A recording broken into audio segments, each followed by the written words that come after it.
looks like we have everybody assembled here. Hello, everybody. Hi.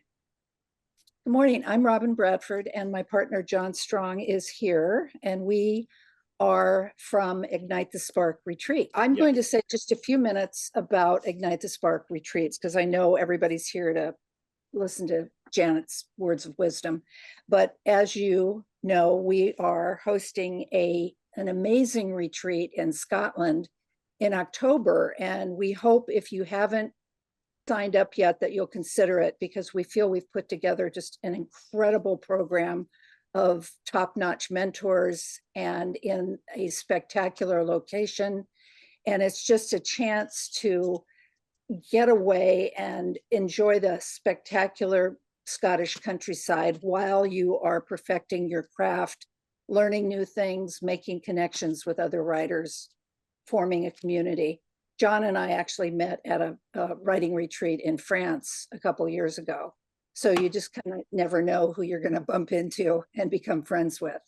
So I will stop speaking now and turn it over to John to introduce Janet. Thanks, Robin. Hi, everybody. I know my box says Robin Bradford, but I'm John Strong. Thank you so much for joining us today. Very excited to talk with my friend Janet today. Janet Scott Batchler is the writer with her screenwriting partner, Lee Batchler, of Batman Forever, Smoke and Mirrors, and Pompeii, among many other projects. And she's the only woman to have written a Batman movie. She's also a film producer, a playwright, and a director. In addition, Janet is currently a professor at USC's School of Cinematic Arts, working in the John Wells Division of Writing for Screen and Television. She teaches everything from advanced screenwriting to pitching, and she's known for her popular lecture series on the Harry Potter franchise and adaptations. So welcome, Janet. Hi, thanks so much. It's great to see everybody. So I want to talk a little bit today about the questions that you should ask before you start to write a script. I developed this list of questions because I began to see just too many of my students and even some of my colleagues and people I was working with or consulting with, spending a lot of time on stories that were never going to work. Stories that just were ultimately going to fail. And I could sort of try to, with my students, I could try to sort of coach them towards making better choices. But there were times when people wasted a year of their life. And sometimes they ended up that year saying, no, I'm sure somebody will love this script that just didn't work and sometimes wasn't even readable. And other times they realized I chose a story poorly and I have nothing to show for it. So I started really working through, maybe 10 years or so ago. Oh my, actually a little more than that, about 15 years ago, started working through a set of questions to go through before you choose your story. My writing partner and I use these ourselves. We go through them ourselves every single time that we write something. And we have found that they have warned us away from some stories that weren't going to work, and they have forced us into finding answers for stories where we were able to convince ourselves we knew where we were going. And these questions helped us realize that no, we didn't. We had more work to do before we started to write.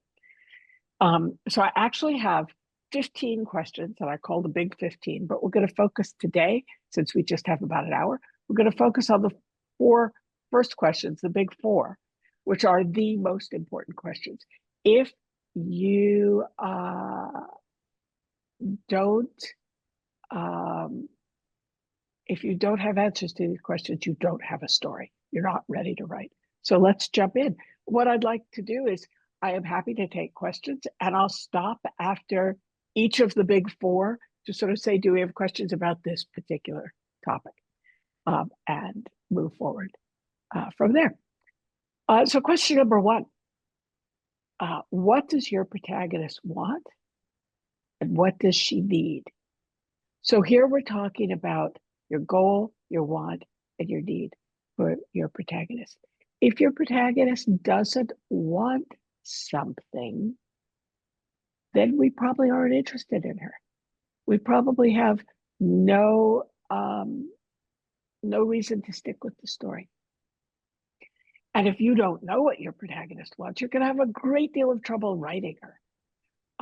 So we want to look at both what is the external goal, what is your protagonist trying to achieve, and also what is the internal need. Your protagonist may not even be aware of what they need. So we'll get to that. So let's talk about the external goal. How grand should it be? What's the scale of this goal? Well, that really depends on the scale of your story. The scale and the goal should match. Not everybody gets to save the world. Not everybody has to save the world. James Bond doesn't. The Avengers do it. But most stories are going to have a much smaller goal. What's important is that they match. There is a movie that I'm guessing probably very few of you have seen from some time back called Immortal Beloved. Has anybody, wave a hand, Yep. anybody seen it? Yes. Okay, Robin has seen it. Great. No reason why you necessarily should have. This is a story about Beethoven, arguably the greatest personality, the greatest figure in the history of music, certainly of Western music. What was the movie about? Well, after Beethoven died, in his will, he left something to his immortal beloved without naming that person. And the movie is about two people trying to figure out who that person is.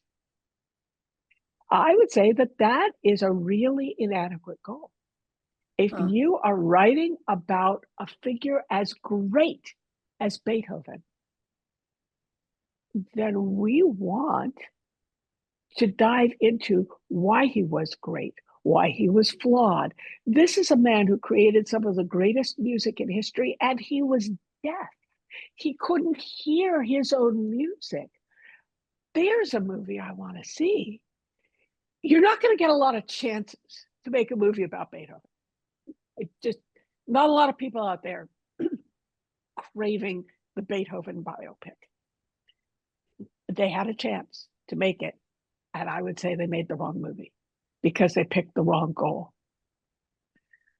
So we want to think about what is the scale of your movie.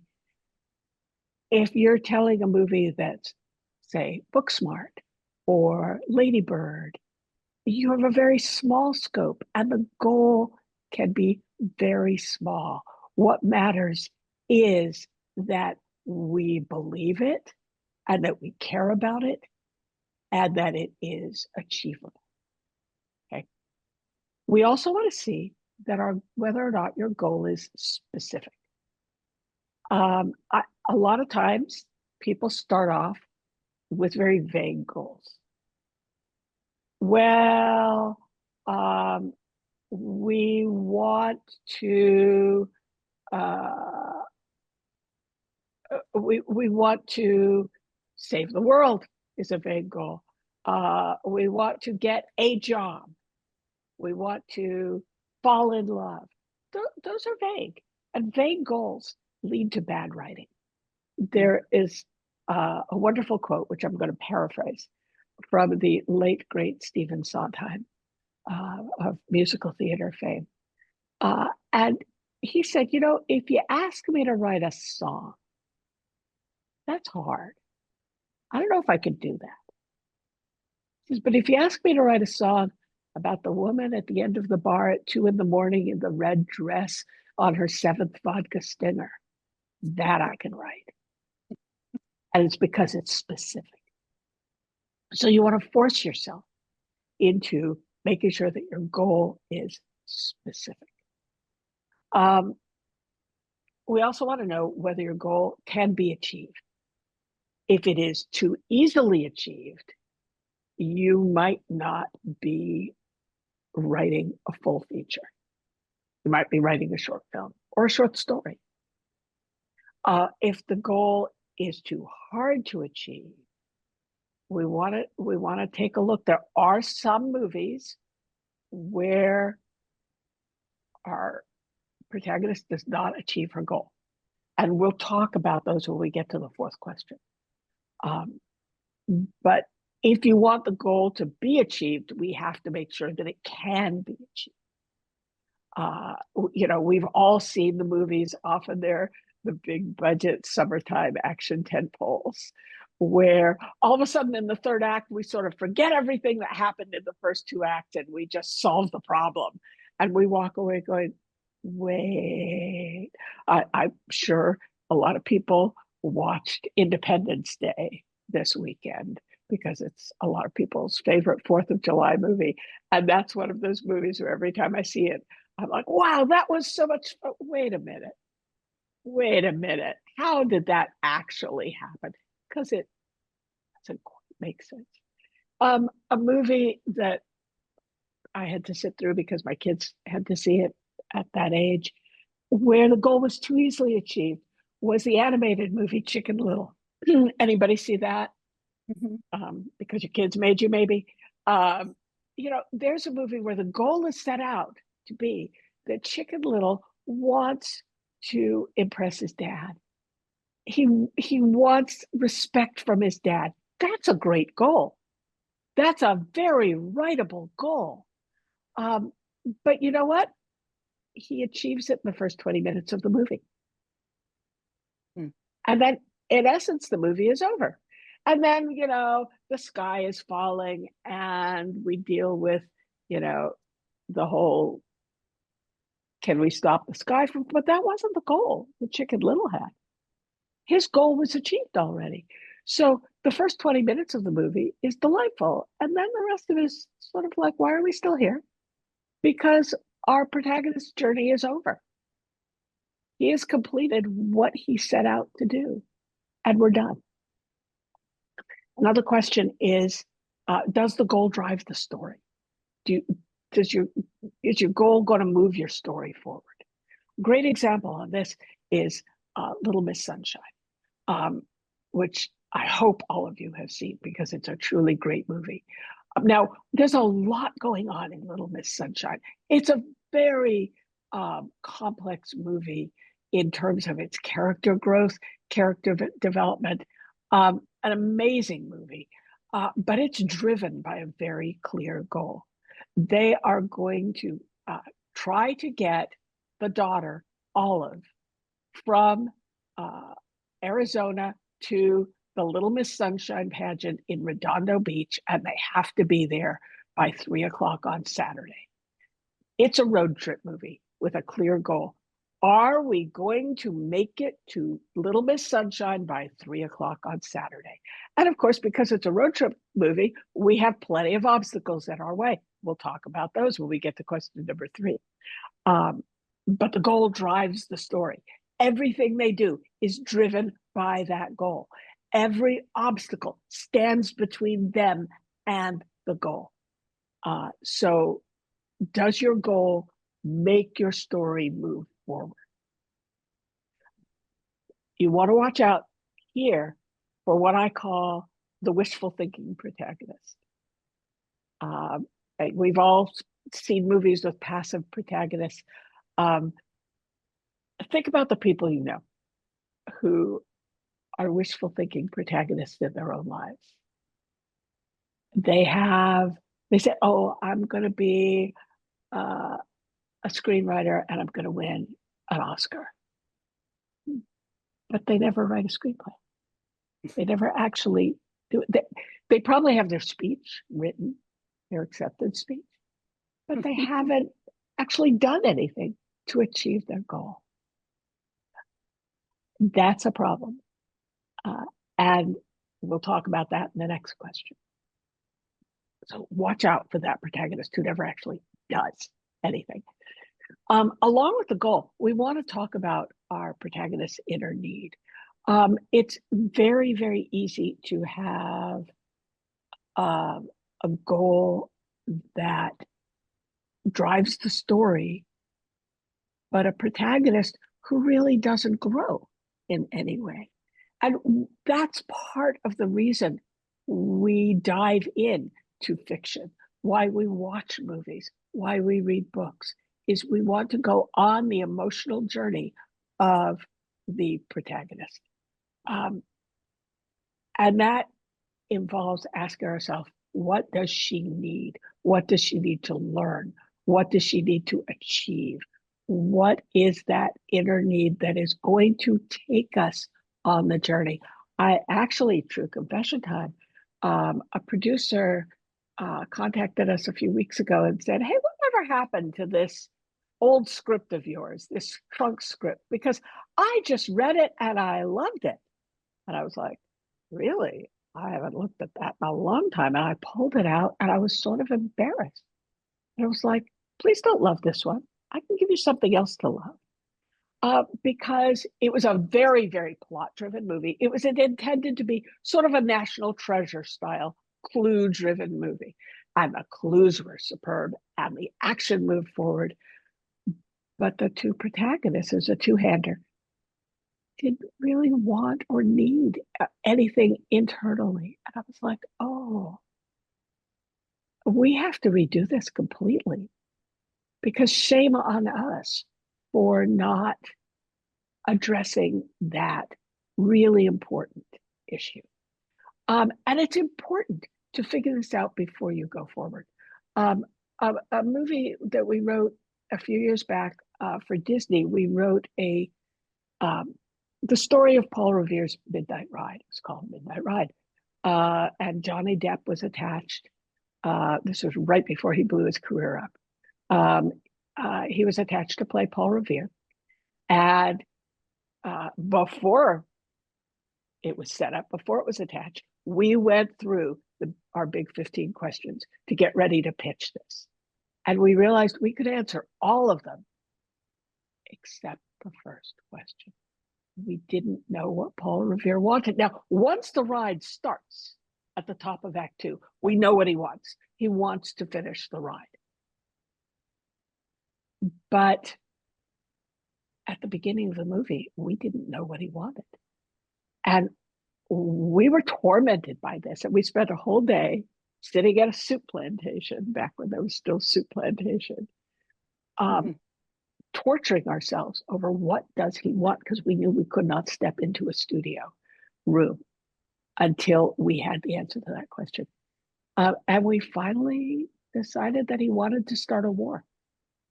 That everybody was saying, no, we have to avoid war. We have to avoid war. And he was saying, no, we will not solve the problem unless we go to war. Oh.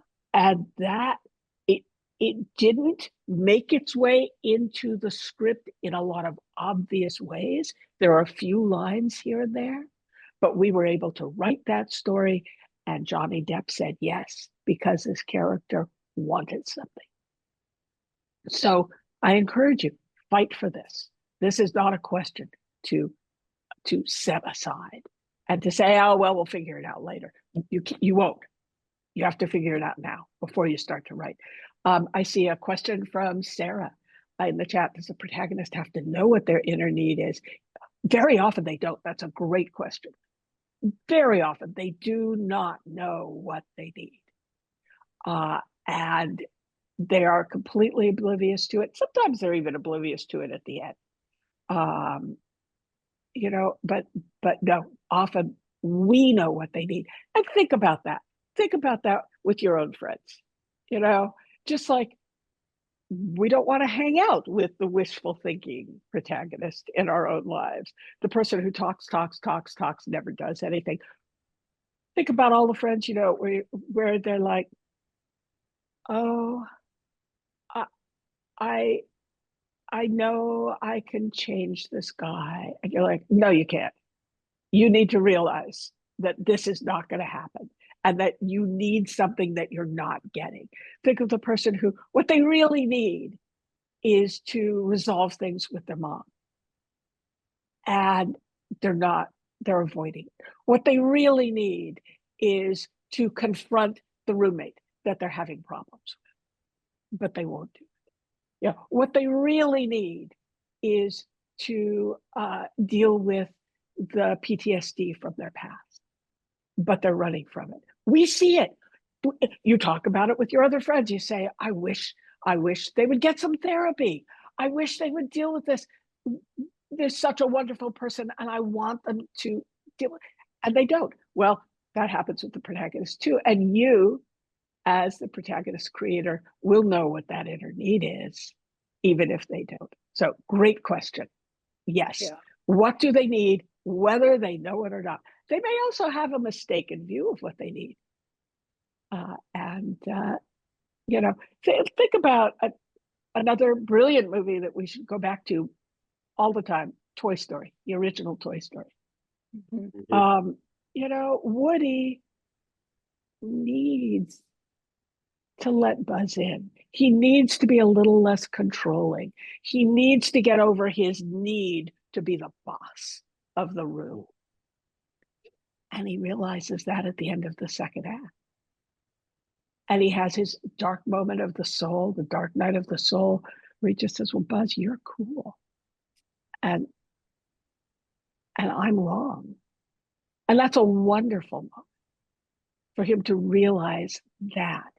And we see that character growth. Very often, that moment of character growth actually comes at the end of the second act, at the top of the third act, because we can't complete the third act without the character having the epiphany, the revelation, the moment of change. Very often, that's where we see that. So, great question. Any Janet, other questions? Yeah. Yeah, I have just piggybacking on what you're saying. I mean, I think we've all seen movies, tons of movies where you viscerally and intellectually see a scene and it's like, okay, the movie's over.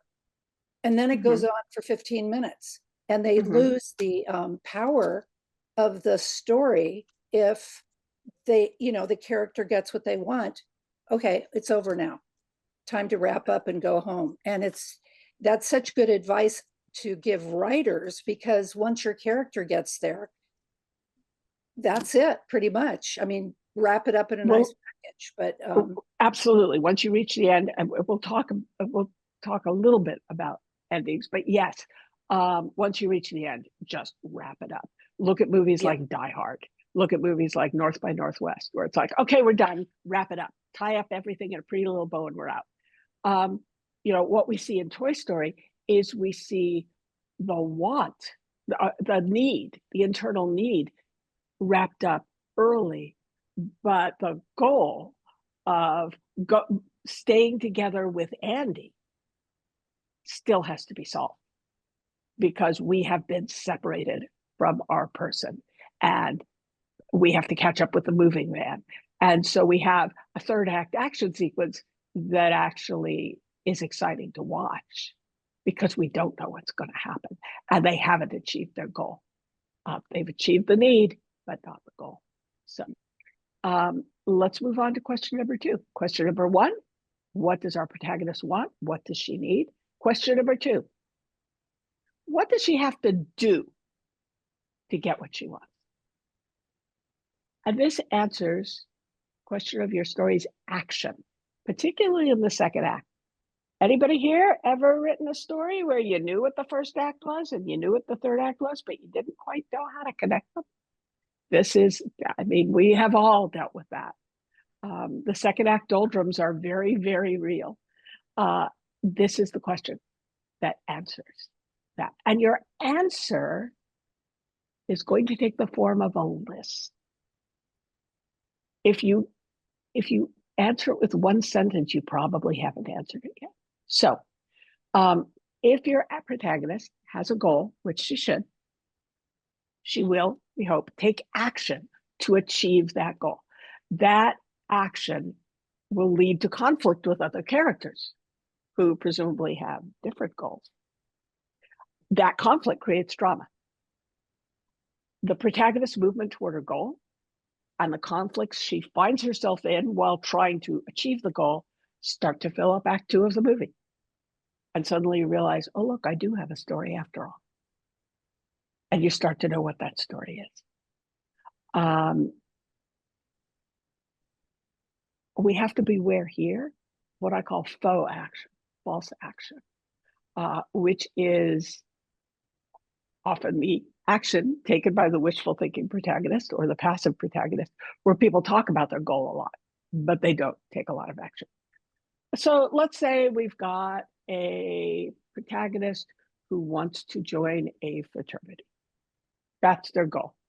It's a freshman coming to college for the first time, and they want to join a fraternity.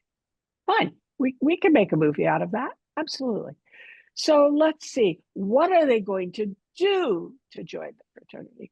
Well, they could research the fraternity and, attend some events and sort of watch what happens. They could talk to other people about what are the good fraternities. Sure, we could fill up a lot of pages with that, but we would be fooling ourselves if we thought that that was action, because we're not really moving forward toward our goal. We don't have any forward momentum. What if instead our protagonist says, you know what? I'm going to blackmail the president of the fraternity. I'm going to get some dirt on him and blackmail him so that not only am I admitted to this fraternity, but I'm in a position of power. Oh, well, now we have a story. Now we have some action. Now we have things that he can do. A really great movie it's a great movie in general, but a great movie for looking at how action drives, particularly the second act, is E.T., which I'm assuming everybody has seen. So Elliot, again, we have another two-hander. We have Elliot, who turns out to really sort of be the sidekick who's driven by E.T.'s goals. E.T. comes in with the goal that drives the movie. And what is that goal? He wants to go home. He wants to go home. E.T. go home, E.T. phone home. Okay, so now we ask ourselves, we know what he wants. He wants to go home.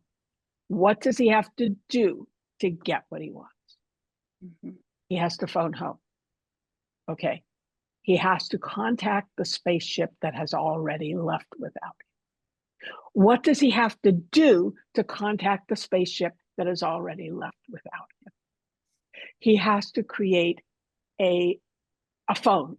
He has to figure out a way to contact them. So now we have the speak and spell. So to do this, he has to be able to communicate with Elliot. What does he have to do to communicate with Elliot? We have the speak and spell. He starts to learn a little bit of English. They start to communicate telepathically. They build the communicator. What does he have to do to make the communicator work? He has to get to a point where it has a direct line of contact. They have to get to a high point. Where is the nearest high point? It's the forest. What do we have to do to get to the high point in the forest? Well, he can't walk there. So Elliot's going to have to carry him there.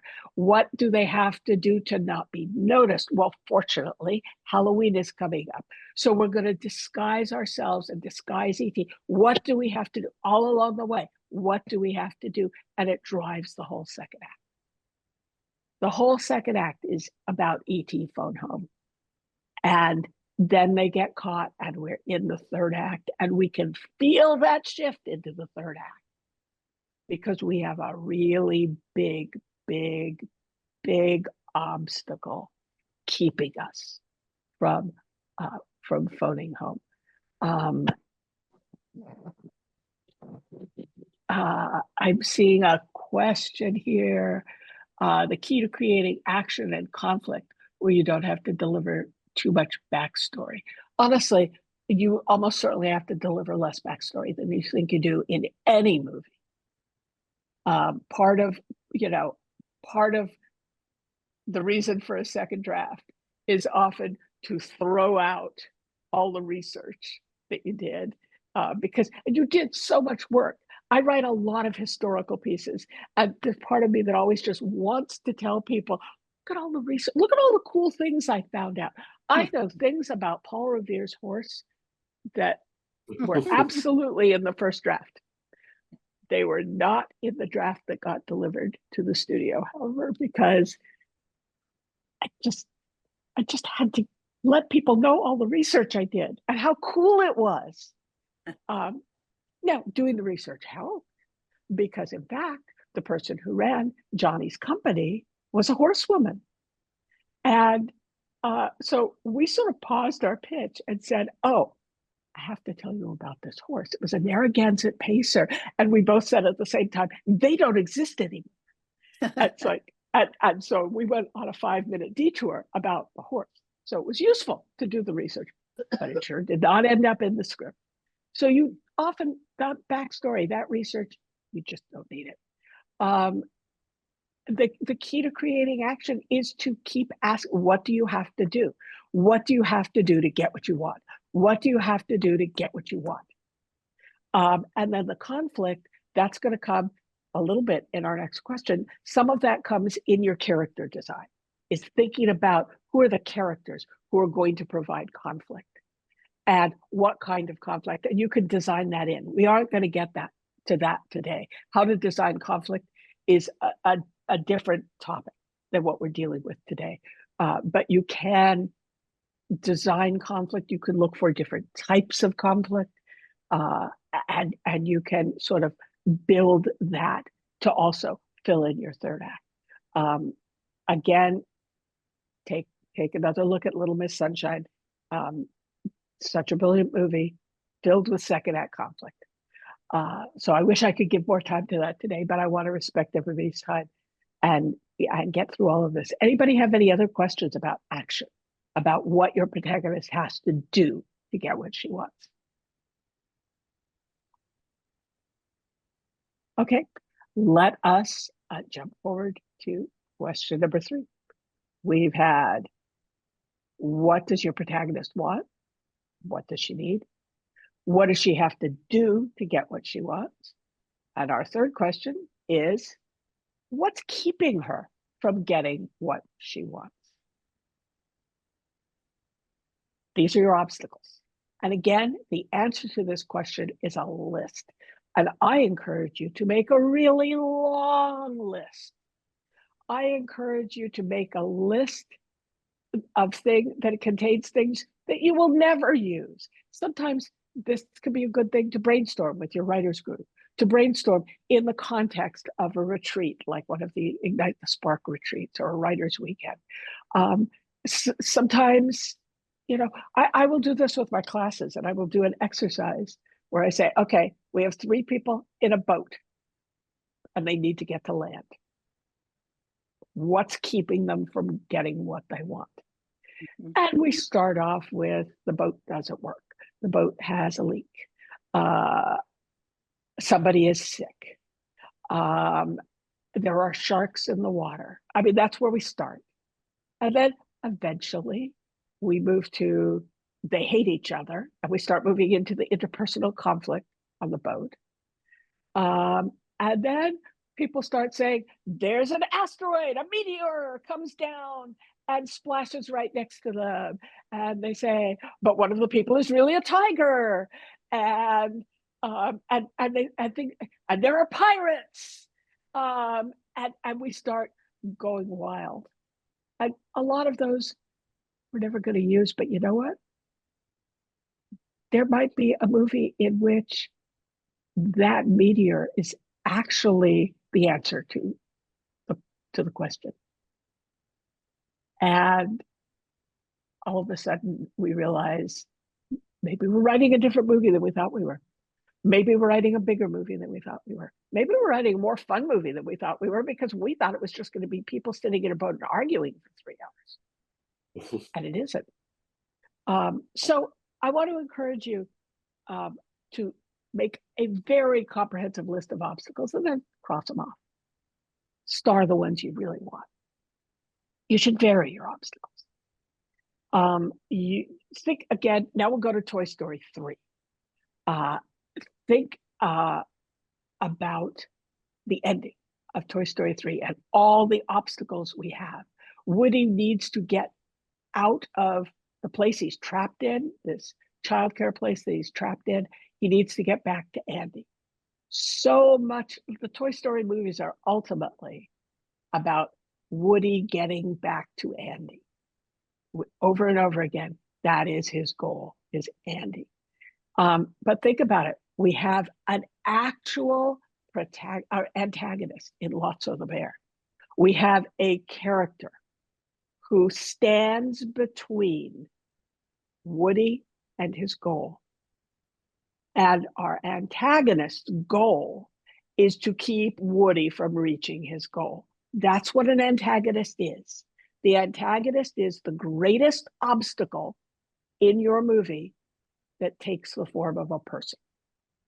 In this case, that person is a teddy bear. But we have other obstacles.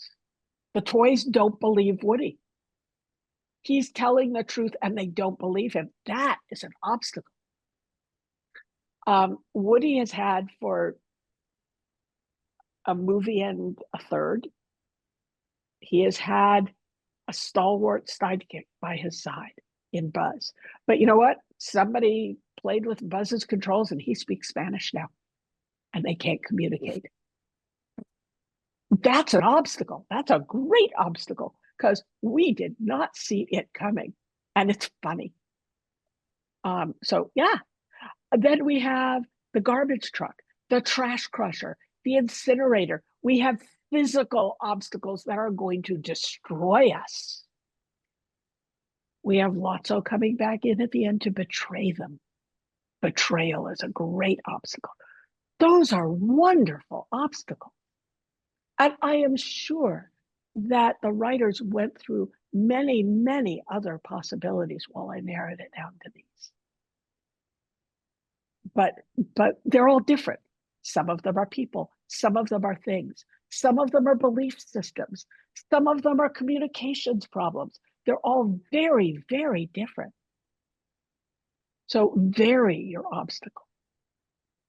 You know, if we're stuck with the 3 people in the boat, we want some physical obstacles. We want conflict between the characters.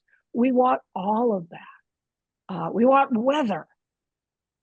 You know, we want lots and lots of issues to make it hard.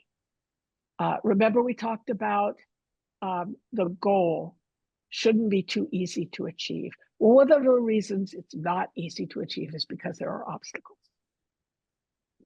You know, if the goal is for the goal or the need is for a daughter to reconcile with her mother, honestly, that could be really easy.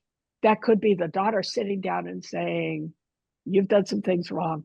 I've done some things wrong. Why don't we talk about that? Why don't we talk about it with like a neutral person, and let's resolve this? And then it's over in 20 minutes. So what are the things that keep that conversation from happening? What are the obstacles? Now a goal that should be easy to achieve becomes difficult because of the obstacle. Just like we had to look out for a faux goal, we have to look out for faux action, we have to look out for faux obstacles. There are obstacles that are too easy. There are obstacles that don't affect the plot, that don't create conflict. I tend to think of these as writer-driven obstacles, that they're there not because they would normally happen, but because we feel a need to make something happen, and then they're achieved, and nothing changed because of it. Nothing changed internally or externally because of that. So that's so watch out for those. I like to think, I encourage beginning writers to write a road trip movie, because road trip movies are just so clear. You know what the goal is. And because the goal is clear, we have to get from point A to point B. That's the goal. Because the goal is clear, we get to spend time on the characters and really dig deep at the characters. We have time for it. And so let's think about, often it can be helpful to think about whatever kind of movie you're writing as if it was a road trip movie. Because think about it, there are mandatory obstacles in a road trip movie. That's another reason that it's a great starter movie to write. The car's going to break down, or the means of transportation, train, plane, whatever it is going to break down. The people are going to get in a fight. We're going to get pulled over by whatever the equivalent of the cops is. It has to happen. We're going to get lost. We might leave someone behind and have to loop back and get them. Now, those are all great obstacles. Notice that they're varied.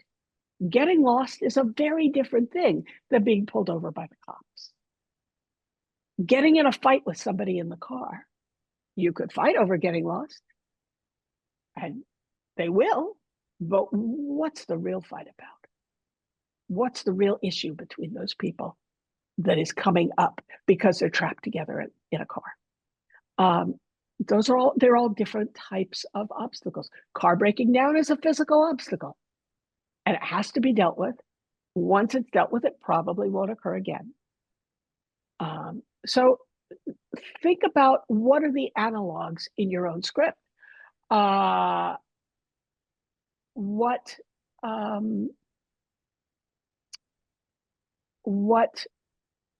is the equivalent of getting lost? What is the equivalent of being stopped by the authorities? What is the equivalent of conflict between the people in the car?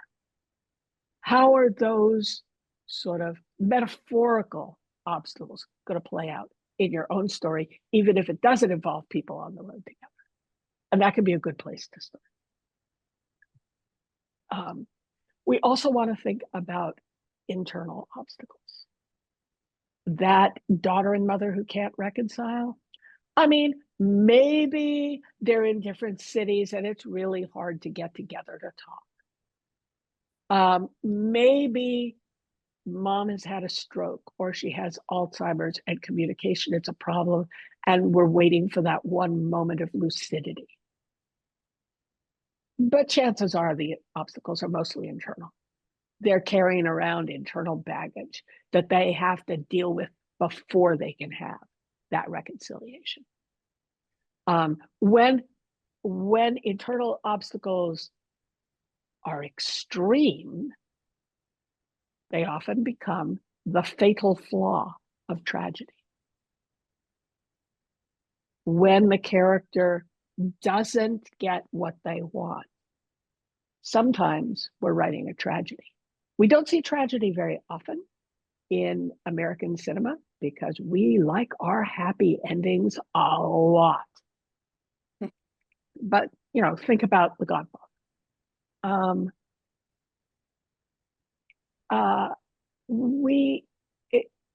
The fatal flaw is the internal problem that the protagonist does not resolve, and that keeps them from reaching their goal.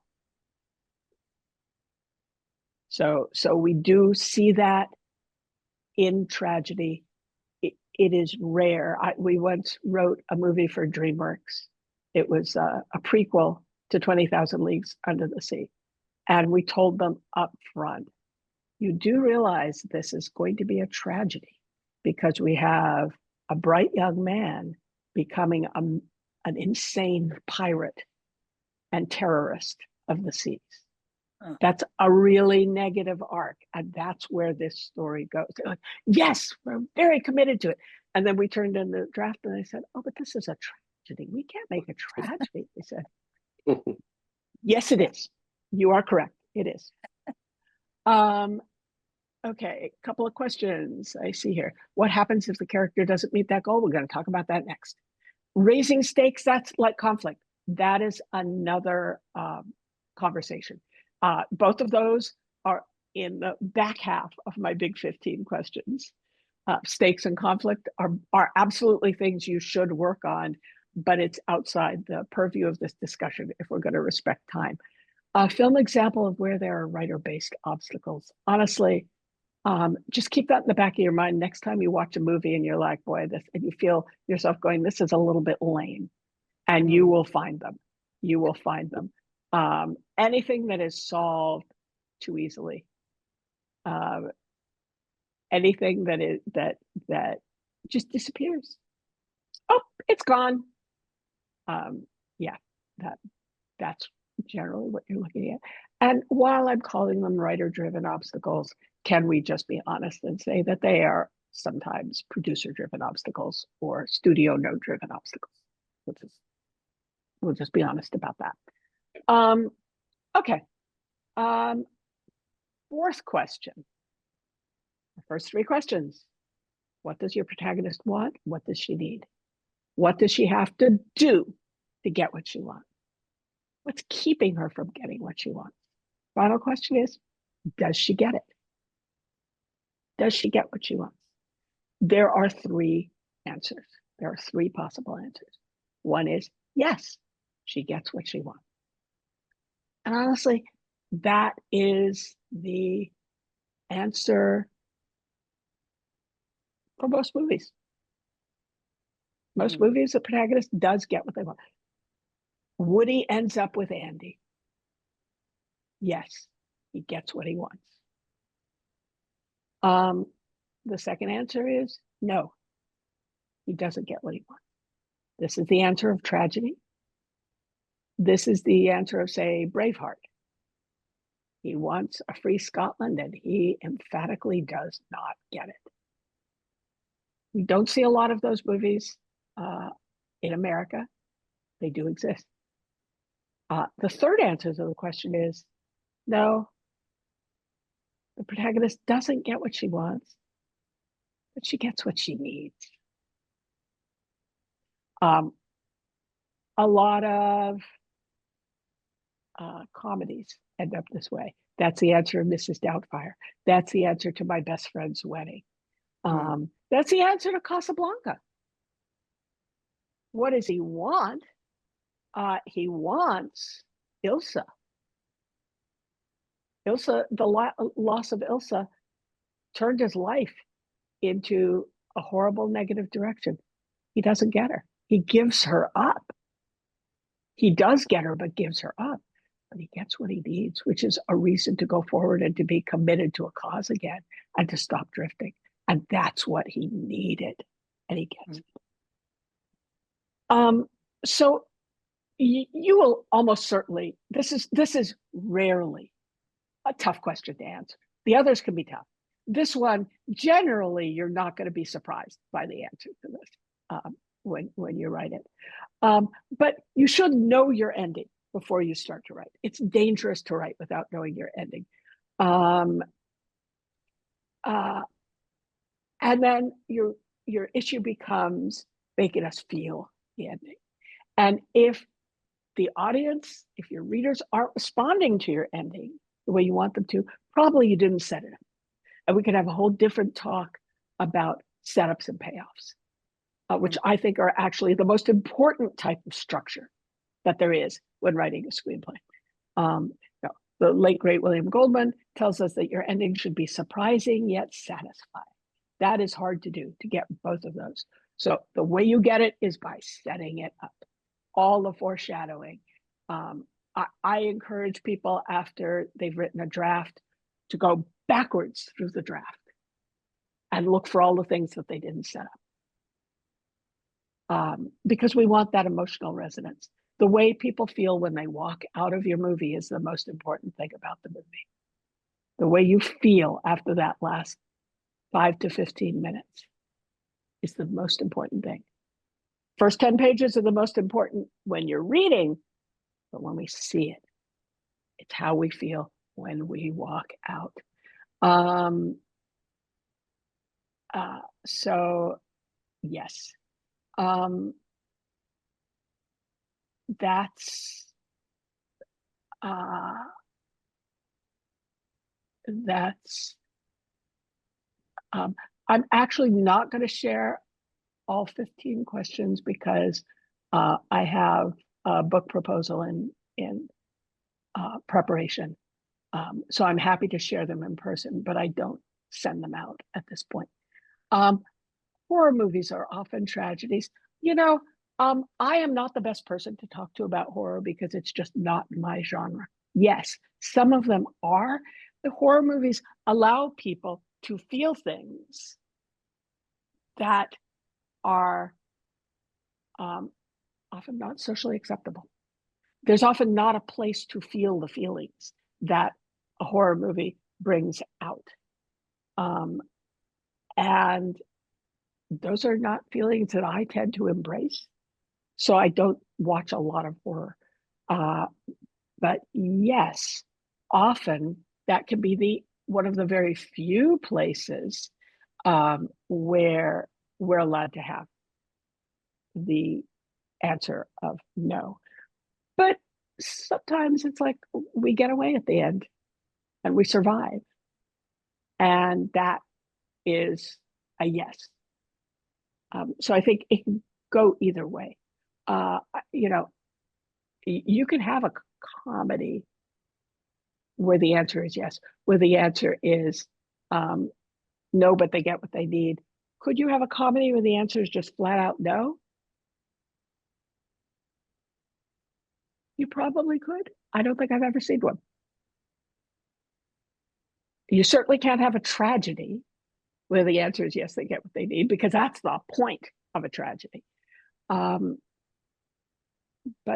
as I said, in general, you're going to know what answer you want before you start to write. You're not going to have trouble with this particular question. Any other questions about about our final ending payoff question? Does the protagonist get what she wants or not? Any other questions about that? Also, everyone, if you have any other questions for Janet regarding her projects, her career, you can also put that in the chat box now as well. Yeah, I'll just take a few minutes of general questions because I know we're wrapping up our time. I would have loved to have talked a little bit about conflict or stakes or some of these things, but again, just want to respect the time available. Janet, while one people quick are thinking question about that, is, oh, go ahead, oh, go Robin. ahead, John. Go ahead. Oh, I was just going to ask you kind of a fun question. We learned that you teach about Harry Potter. So I would like to know what your favorite film adaptation is of the book series and what is your least favorite? Oh, heavens. I think probably my favorite is Deathly Hallows Part 1. And my least favorite, I think, is probably Goblet of Fire because it's just messy. It was put together so quickly. And I think it could have been stronger. For some reason, I have no problem separating the movies from the books. And I'm able to sort of say, well, they could have done this better. And still be okay with it.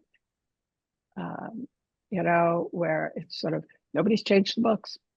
The books are still there. Right. A couple of things at the end of The Graduate. Do Ben and Elaine get what they really want? They do get what they really want, but that's what they wanted. But was it what they needed? I'm not sure they got what they needed. And I think that they're realizing that as they write away. That is a really wonderful ending because it twists us just a little in the last few seconds of a movie. And that's So memorable. It's memorable. It's a risky, precarious thing to do. It's a precarious thing to try because it just, as a writer, you're relying on the actors. You're just saying, I trust you to pull this off. We have a recent script about the Kennedy-Nixon election that ends with basically with Richard Nixon making a commitment to be a dirty politician so that he can win next time, but there's no dialogue to carry that. And we're very aware that everything depends on the actor pulling it off in the final shot. It scares me to death because you're trusting your actors so much, but if they pull it off, it's magic. It's absolute magic. And The Graduate is a great example. Thank you for that example. What do I think makes a movie work? Oh, so many things. So many things are needed. I mean, a movie that works is a miracle. It really is. It needs the script. You know, that was Alfred Hitchcock's answer. What do you need to make a great movie? The script. You need three things: the script, the script, and the script. It needs a great script, but you can take a great script and not make a great movie. So we'll just start with the great script, and then cross our fingers for the actual making of the movie, and seeing all the pieces come together. In character-driven psychological stories, what do you look for to make sure the protagonist is active enough, even when the external plot is quiet or slow burning? Well, let's talk about how are you going to describe action. The action is the things that the character is doing, not necessarily, running around with a sword or a gun. It's not necessarily having a chase scene or a rescue scene. It's what is the character doing? Some of what that character is doing can be very relational. It can be very small. It could be, it could be a character who's an introvert, who's going to a party where they don't know anybody. And stepping across that threshold can be the most astonishing moment of triumph or of fear or both, even though all they're doing is walking through a door.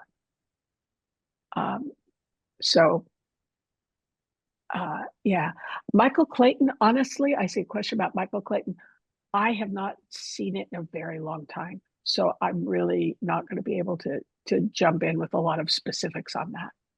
Jenna, this has been so great. I feel like I've been at USC with you. Robin, did you have any last questions? No, I just wanted to thank Janet so much for your time and your wisdom and just generosity in sharing this with us. Really appreciate it. I'm really happy to be here. I think Ignite the Spark is great, and I am always really happy to help writers be better writers. Yeah, great. That's the whole point of what we are trying to do. So thank you. Thank you. Thank you. Anybody else have Thank you so much. a question? You're getting a lot of thanks in the chat before box. We get going. I see. Thank you all. Pleasure to see you all. Thanks again, everybody. Okay. All righty. Okay. Thanks. Bye-bye. Bye-bye.